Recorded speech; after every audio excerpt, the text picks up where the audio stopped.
Okay, here we are, episode 5, What's in Dave's Lunchbox? Check it out. Today's topic is going to be what it takes to be a contractor, and this is a good one. Okay, let's see what we got today. Lemonade vitamin water, chicken salad sandwich, banana, of course, granola bar. Okay. What it takes to be a contractor.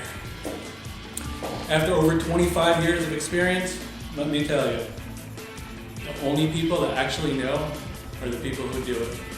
Because the consumers and customers have no idea. Here's a little story I'm going to tell you. I'm going to use Johnny Boy as a scenario. Johnny Boy's in high school. He doesn't like going to school that much. And he'll find anything, whatever it can take to get out of going to class. So he finds out he can go to vocational school for the second half of the day. Now he's in 11th grade, and this is great for him because he only goes to school for 4 hours. The second half, he gets to take a bus to a different place, just kind of hang out. Vocational school, we'll say he's going for electrical, just hang out with his friends, strip wires.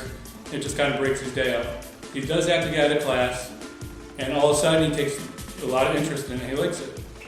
He has to do it for 2 years. Every day, 4 hours, 2 years, before he could even go out and work with a contractor in the field. After 2 years of hard work, passing all the tests every semester whenever they have him, and then he has to prove to a contractor that he's worth it. He has to prove that he can actually go out there and work safely without getting hurt. That's the most important thing. The contractor's taking a big risk by hiring him.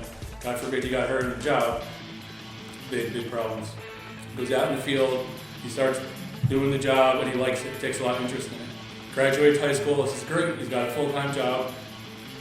And then he really wants to get into it more. So he talks to his boss and says, hey, will you sponsor me for the apprenticeship program? So he says, sure. So this is a 4-year apprenticeship program. And when he first starts at that, just remember, he's at the bottom. Carrying garbage, cleaning out garbage, cleaning up tools, getting lunch, washing the truck. For the first year, maybe the second year, you start doing a little more advanced things like drilling holes down the wall, pulling wires. And then third, fourth year, all right, he's starting to learn something. He can hang a ceiling fan by himself. He can do some recessed lights, maybe do a service. He's enjoying this. This is great. So after 4 years, completes the whole program. Then he gets tired. He's like, you know what? I don't want to work for anybody. I want to do my own thing. I want to go in business. So now, what he has to do is apply for the test to take the license. So that's when we go over here. Once he actually gets approved by the board, for some reason the state doesn't like you, or after they do a background check on you, they will not even approve you to take the test. And it's a really hard test. We're talking 6 to 10 hours, 3 parts of the test: business, practical, law, and safety. He finally passes the test. He's really happy. He finally gets his license. Now that's when he thinks, oh, this is going to be great. I have my license, freedom begins. Now the next thing he has to do is get funding. Trying to find a startup funding when you have no background, no reputation, no experience in business, that's not easy.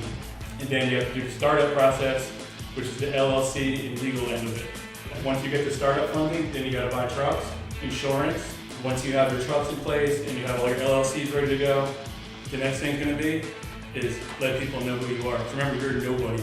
So to get yourself in the door, you literally got to work for free. Why would they hire you when they can hire somebody else that has 20 years experience in business? Here's a quick scenario. If they want an estimate for a service call, and you tell them it's $125, and the customer says, well, I had 2 other electricians come here. One guy told me he was $95, the other guy told me he was $85. Why would I hire you? That's when you really got to stop and think, do I really want to get the job, or do I want to make money? So here's how it goes. You do the service call for $95, here's line number 1, gas. Number 2, you have to pay your insurance. Number 3, you have to pay for the lead. Number 4, taxes. Number 5, cell phone. Number 6, accounting fees, legal fees. Number 7, maintaining trucks. Number 8, uniforms. So by the time you do that whole calculation, if you're lucky, you made about $5 on that service call. You go home, everything's good. Friday night comes, you pull in your driveway at 5 o'clock, right before you got to eat dinner. They call you up screaming, my power went out in my house. What the heck did you do in my house? Because you were there, that's your fault. So now on Friday night, You gotta run all the way to that customer's house, or you're done. They'll go online, give you a bad review, or you'll lose a customer. And then that $5 you made, now you're in the negative about, I'd say at least 50 for your time. And then running a company with employees is a whole other thing. You have to have people that you can trust working on your license, on your business, and that's like days and days of conversation we can talk about. This is just basic what it takes to be a contractor, just to get started in the game. To get all this, pretty good setup. I'd say you have to have at least a 35 to a 55K loan just to get yourself ready to where you can actually go and start providing service for the community. And just realize this is just for one license. Now I had to do this 5 times to get 5 licenses. It wasn't easy. Talking a lot of work. You show up, and like I said, all it is a problem, so nobody wants to pay for it. They don't understand there's a business you have to run behind. So when they have a brother, an uncle, or a friend that's an electrician, or whatever the trade is, then you don't want to be rude or anything, and you kind of say, all right, well, why are you calling me? Are you just saying that to get a cheaper price? People do that because they're trying to get a cheaper price. So that's why we have certain standards. We can give discounts, we have no problem doing that, but there still has to be a standard price where it's not worth our time. And that's just, like I said, that's just a scenario if you're in business by yourself. Now try taking that same scenario, that $5 that you made, and try having an employee. Now you're going to pay him. So that negative $5 would actually be negative $75 if you make a mistake. Again, that's why so many contractors, like the good professional ones, get upset, which I can't blame them. Like the electricians, plumbers, and HVAC contractors, to have somebody else do the work that's not licensed or works out of the truck for cheaper. Because the consumer feels like they're getting a good deal. They're paying half the price, and they don't care if their problem is fixed. But it kind of takes the work away from us.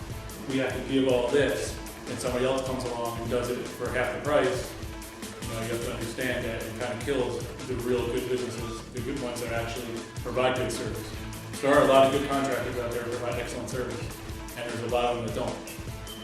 And the sad part about it is the community, the customers, the consumers, they really don't know. They're just looking at the numbers. That's why background checks are so important. Like Angie's Living Home Advisors, they do all the background checks. Make sure the contractors are all legit and good. But the ones that are all under the radar, somehow they get their name out there. They don't even market. Somehow people know them.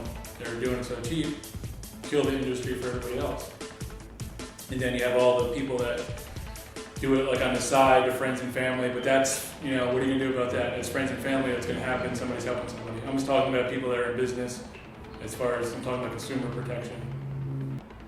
All right, well, whoever watched, thanks for watching. Until the next one, that's it. Be safe, most important thing, stay healthy. Bye.